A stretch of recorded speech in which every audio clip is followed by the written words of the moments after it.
اعوذ باللہ من الشیطان الرجیم بسم اللہ الرحمن الرحیم۔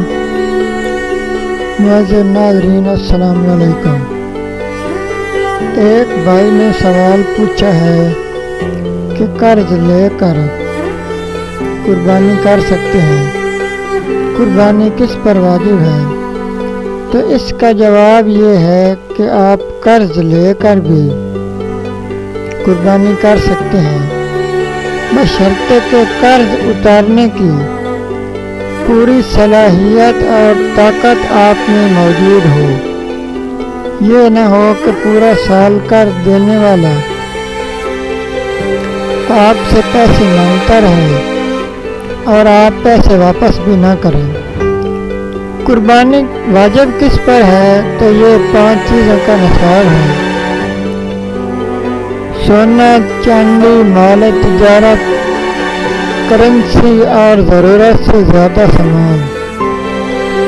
یہ 5 چیزیں اگر کسی کے پاس 52.5 تولہ چاندی کے برابر ہوں، یا ان میں سے اگر کسی کے پاس ایک چیز بھی ہوئی، تو آپ پر قربانی واجب ہوگی۔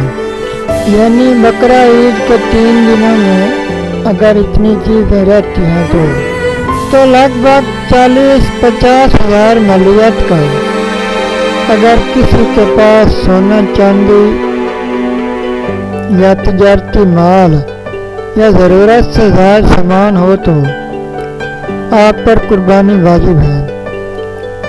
استعمال کی چیزوں پر قربانی واجب نہیں ہوتی۔